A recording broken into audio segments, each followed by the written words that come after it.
여러분, 안녕하세요. 대한민국 최고의 경제 크리에이터 김프로입니다. 요즘 주식시장, 정말 어렵죠? 부동산은 말할 것도 없고요. 갓생 살려고 아등바등하는데 통장 잔고는 왜 제자리 걸음인지 다들 비슷한 고민하고 계실 겁니다. 그런데 말입니다. 이런 투자의 고민이 비단 오늘날 우리만의 것은 아니었습니다. 지금으로부터 수백 년 전 칼과 마법은 아니고 성과 기사가 있던 중세시대에도 우리처럼 돈 때문에 울고 웃던 사람들이 있었습니다. 오늘 여러분의 경제적 자유와 지혜로운 투자를 위한 축복의 길, 그 첫걸음을 떼는 의미에서 구독과 좋아요 한 번씩만 눌러주십시오. 이 버튼 하나가 여러분의 재정적 운명을 바꾸는 나비 효과가 될지도 모릅니다. 자, 그럼 타임머신을 타고 돈 냄새가 진동하는 중세시대로 함께 떠나보시죠. 우리가 중세시대의 부자라고 하면 보통 누굴 떠올리나요? 당연히 화려한 왕관을 쓴 왕이나 넓은 영지를 가진 귀족들이겠죠. 맞습니다. 하지만 그들이 전부는 아니었어요. 사실 그 시대에도 평범한 배경에서 시작해 엄청난 부를 이룬 사람들이 있었습니다. 바로 금융에 눈을 뜬 영악한 투자자들이었죠. 물론 지금처럼 스마트폰으로 주식 사고, 채권 분석하고 복잡한 파생상품에 투자하는 시대는 아니었습니다. 하지만 기회는 늘 있는 법. 돈을 벌고자 하는 사람들에게 중세시대는 의외로 기회의 땅이었습니다. 당신이 평범한 농부든 상인이든 손재주 좋은 장인이든 약간의 종잣돈만 있다면 인생 역전을 노려볼 만한 투자처들이 꽤 많았다는 거죠. 과연 그들은 어떻게 돈을 벌었을까요? 첫 번째, 바로 부동산입니다. 네, 예나 지금이나 부동산 불패신화는 존재했던 걸까요? 어떤 분들은 이렇게 생각하실 수 있어요. 중세 봉건 시대에는 모든 땅이 왕의 것 아니었나요? 정확합니다.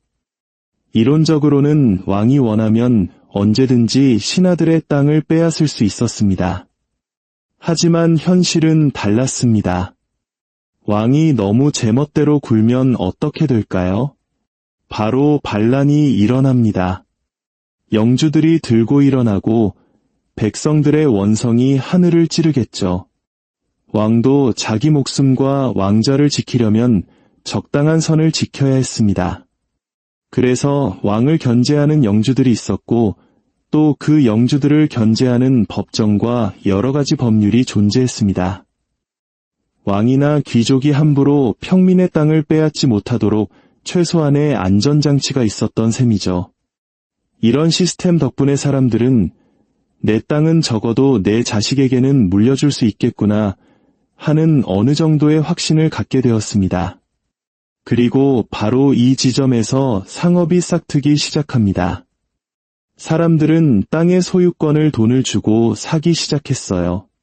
놀라운 사실은 중세시대 농경지 시장에 너무 많은 돈이 몰리면서 거대한 부동산 버블이 형성되었다는 겁니다. 그 시절에도 영끌에서 땅 문서 사는 사람들이 있었다는 거죠. 그리고 이 거품은 안타깝게도 유럽 인구의 3분의 1을 앗아간 흑사병이 휩쓸고 지나간 후에야 빵하고 터져버렸습니다.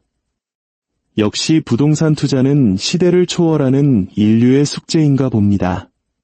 두 번째 투자 방법은 무역 파트너십, 즉 동업입니다. 이건 왕이나 귀족들만을 위한 것은 아니었지만 그렇다고 아무나 할 수 있는 것도 아니었습니다. 주로 어느 정도 자본을 축적한 중산층, 요즘으로 치면 시드머니 좀 모은 사람들이 도전할 만한 분야였죠. 이걸 현대적인 개념으로 설명하자면 중세판 벤처 캐피탈이라고 할 수 있습니다. 한쪽은 돈을 대고 다른 한쪽은 그 돈으로 리스크는 크지만 성공하면 대박인 사업을 벌이는 거죠.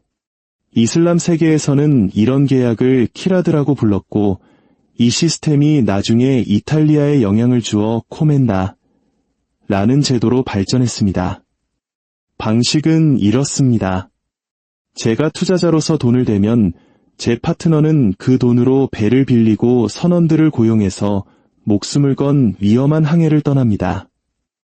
저 멀리 동방으로 가서 이국적인 향신료나 비단 같은 희귀한 물건들을 사오는 거죠. 무사히 돌아오기만 한다면 그 물건들은 현지 시장에서 어마어마한 가격에 팔려나갔습니다. 물론 수익에 대해 세금을 많이 내야 했지만 남은 돈을 파트너와 나누고도 엄청난 이윤이 남았죠. 특히 포르투갈이나 스페인 같은 나라에서는 이런 모험이 사업가들에게 매우 유리했습니다. 투자자인 왕이 세금으로 고작 20%만 가져갔거든요. 그 당시 기준으로 보면 정말 파격적인 세율이었죠. 나머지는 모두 사업 파트너들의 몫이었습니다. 변동성도 크고 해적을 만나거나 폭풍 우에 휩쓸릴 위험도 컸지만 그만큼 돌아오는 수익이 달콤했기 때문에 수많은 사람들이 모든 것을 걸고 인도로 가는 바닷길을 개척하려 했던 겁니다. 세 번째는 아주 고전적인 방법이죠. 바로 돈놀이, 즉 대부업입니다. 상업이 발달한 중세 도시에서는 돈이 돈을 버는 마법이 실제로 일어났습니다. 이미 돈이 좀 있는 사람들은 돈을 빌려주고 부를 더욱 불릴 수 있었죠. 그런데 여기서도 현대와는 약간 방식이 달랐습니다. 오늘날 우리는 돈을 빌리면 이자를 내잖아요. 하지만 중세 유럽에서는 종교적인 이유로 이자를 받는 것을 죄악시하는 경향이 있었습니다. 그래서 아주 교묘한 방법으로 이자를 위장했죠. 예를 들어 이탈리아에서 흔했던 방법 중 하나는 농부나 장인에게 돈을 빌려주는 것이었습니다. 이때 이자를 받는 대신 권리를 받았습니다. 무슨 권리냐고요? 바로 그들이 생산한 물건, 예를 들어 밀이나 옷감을 나중에 미리 약속된 가격에 살 수 있는 권리였죠. 결국 어떻게 됐을까요? 돈을 빌려준 사람은 나중에 그 물건들을 시세보다 훨씬 싼 거의 헐값에 사들일 수 있었습니다. 그리고는 그걸 시장에 내다 팔아 엄청난 차익을 남겼죠. 사실상 이게 이자나 다름없었지만 형식적으로는 아니었기에 가능했습니다. 이 방법 하나로 대대손손 부를 누리는 가문들이 수없이 탄생했습니다. 이거 완전 합법적인 고리대금업, 아니 창조금융이라고 해야 할까요? 마지막으로 소개해드릴 투자처는 길드입니다. 이것은 주로 장인이나 기술자들이 자신들의 경제적 지위를 향상시키기 위해 선택한 투자 옵션이었습니다. 산업화 이전 시대에는 품질 좋은 작업 도구나 설비가 굉장히 비쌌습니다. 평범한 장인 한 명이 감당하기에는 벅찼죠.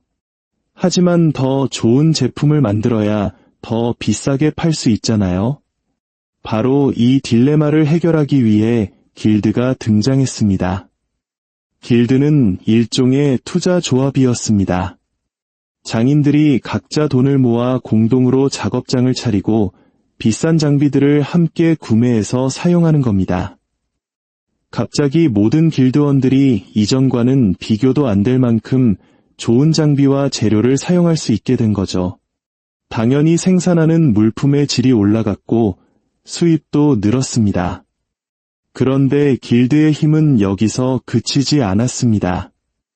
회원 수가 충분히 많아지자 이들은 무서운 힘을 발휘하기 시작합니다. 바로 독점입니다. 자신들이 만드는 물건의 공급량을 일부러 줄여서 가격을 부풀리는, 요즘으로 치면 담합 행위를 한 거죠. 더 나아가 길드는 지역 영주나 시장에게 압력을 넣기도 했습니다.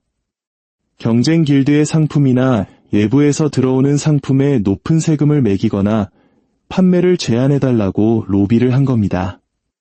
자신들의 상품 가치를 인위적으로 높이기 위해서였죠. 썩 윤리적인 방법은 아니었지만 당시 장인들에게는 확실한 부의 사다리 중 하나였습니다. 자, 어떻습니까?